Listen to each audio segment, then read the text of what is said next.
Hi hello. நாம் இப்போது அத்திப்பழம் ஜூஸ் எப்படி போடுறதுன்னு பார்க்கலாம். அத்திப்பழம் வாங்கி நல்லா வாஷ் பண்ணி வச்சுக்கிட்டு அதை முன்னையும் பின்னையும் லைட்டாக கட் பண்ணி எடுத்துகிட்டு எல்லாத்தையும் பொடி பொடியாக கட் பண்ணி எடுத்து வச்சுக்கணும். கூட நாட்டு சர்க்கரை, பாயில்ட் மில்க்கு ஊற்றிட்டு மிக்சியில் போட்டு நல்லா அரைச்சி எடுத்துட்டோன்னா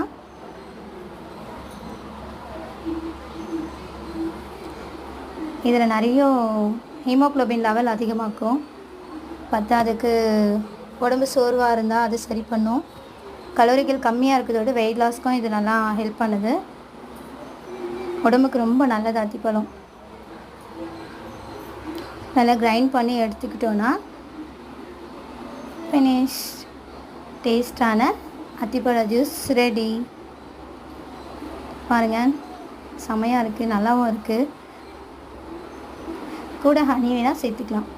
ஹனி சேர்த்துக்கிட்டும் குடிக்கலாம். இது உடம்புக்கு ரொம்ப நல்லது. ஃபஸ்ட் டைம் பார்க்குறவங்க எங்கள் சேனலை சப்ஸ்கிரைப் பண்ணிக்கோங்க, லைக் பண்ணுங்கள், எதனா கமெண்ட் பண்ணுங்கள். தேங்க்யூ ஃபார் வாட்சிங்.